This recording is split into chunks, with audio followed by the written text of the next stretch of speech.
Hello mathematicians and welcome to day 2 Delta Math Support. So right here I have a snapshot of one of the problems and I'm going to solve by factoring. So usually when you see the word solve or roots, you're trying to figure out where in the parabola it's hitting the x-axis, right? Now there's something that's new about this one is that this guy is equal to something. We have not seen this yet. So the very first step that we have to get everything to one side. Hopefully you remember this back in the polynomials unit, but we always want to have everything on one side, okay? So I'm going to start off with that. I'm going to do my little math over here. So I have x squared, let me make this a little skinnier, minus 6x minus 8 equals 1. I do not want it equal to 1. I want everything on one side. So to move it over, whoops, negative 1. I have to do the opposite. Since this is a negative 1, to get rid of it, I have to do the opposite and do a positive 1. But what I do to one side of the equal sign, and if it helps you, you can make a little line right here to help you figure out what's what side. So if I have a positive 1 on this side, I have to do a positive 1 on the left-hand side. So 1 minus 1 becomes 0. So right here, I'll put that this is equal to 0. But on my left-hand side, I have to be careful. What can I combine this positive 1 with? I can't combine it with him because this is an x squared. I can't combine it with 6x because it has an x. But I can combine it with the negative 8 because they are like terms. So I'm going to write everything else out. X squared minus 6x. Now I have a negative 1 plus 1, that's going to give me a negative 7. Okay, now we're in business. Remember that our goal is that we want to get it something like this, remember? Because that's when we can use our cheat sheet. Our little cheat, not a cheat sheet. So I'm going to have to factor. Since this is 3 terms right here, so 1, 2, 3. I'm going to try the x method because that usually gets me my solution the fastest. So I'm going to come down here. X squared minus 6x minus 7. I'm going to do my little x.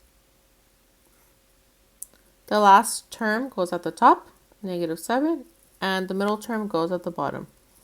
So 2 numbers are multiplied to negative 7.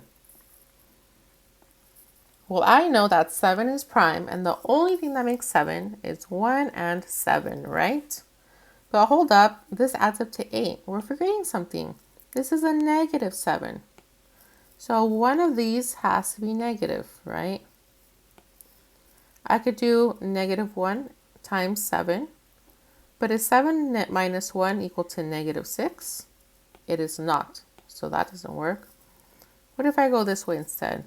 1 minus 7. That does give me negative 6. So right here I'm going to put a 1 and a negative 7. So my answer, well no, my almost answer, my factored form is x plus 1, x minus 7. And I'm trying to figure out what makes this equal to 0. So you can either use algebra or you can use your cheat.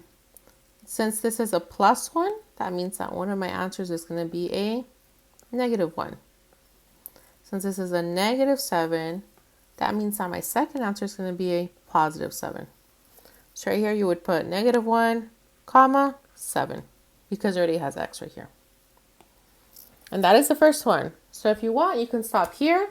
If not, I'm going to try out a second problem that uses the GCF method. So welcome back, mathematicians. I'm going to do this delta math problem right here.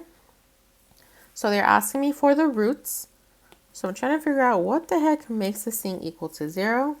Notice that there's nothing on the other side of the equal sign like in the last problem, which means we have a little bit less work. So remember, when we have factored form, we can use our hack of just switching the sign. So our goal is we want to get it something like this. And let's not forget this goal. 3x squared minus 6x. So lately we've been working a lot with the x method, right? But there's also the GCF method. And I told you in the last video that the x method works really good when there's 3 terms. But what do we notice about this one? There's not 3 terms, there is only 2. So that means that I'm going to probably try the GCF method. So I have 3x squared minus 6x. To do the GCF method is when we do the little blocks. I'm going to look at my numbers first. Or you know what? Let me make this a little bigger, you guys. My apologies. 3x squared minus 6x.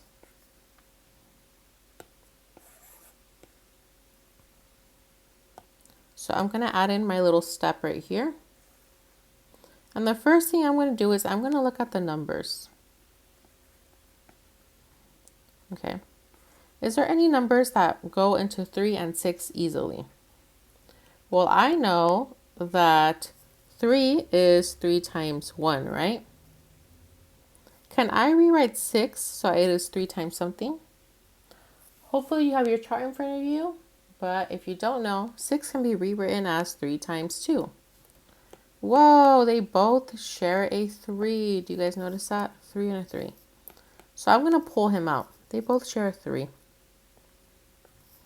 The second thing I'm going to look at is the variables. Do they both share a variable? Why, yes, they do. This has an x squared, and this has an x. So that means that this is, let me get a different color. This is times x, because it has 2, right? And my 6x only has 1. So the most I can take out is only 1. So if I bring this guy down, 3x, my outside is always going to be my shared, and my inside is my leftovers. So I'm going to start crossing some things out. I took out this 3, it is gone. I took out this 3, it is gone. And I took out an x. What I'm left with is just this x right here. So I'm left with an x. I'm not going to put the 1 because 1 times x is x. And over here, I'm only left with the 2. But this looks a little funny, right? What's happening between this x and this 2? Well, we have this negative right here.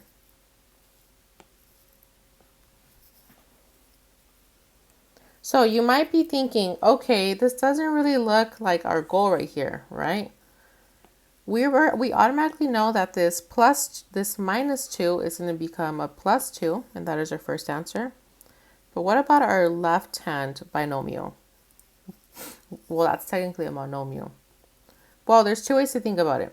Either you can think 3 times a number will give me 0. What can I make that number? Hopefully you said, well, x can be 0, and that is correct. Another way you can think of it is that we have technically 3x plus 0 times x minus 2. This is valid, right? Because 3x plus 0, 3x plus nothing is just 3x. And we just use our same hack. Except with 0, it never has a sign. You don't have to flip it. So our answer would automatically be 2, 0. And that is it. Go ahead and jump up.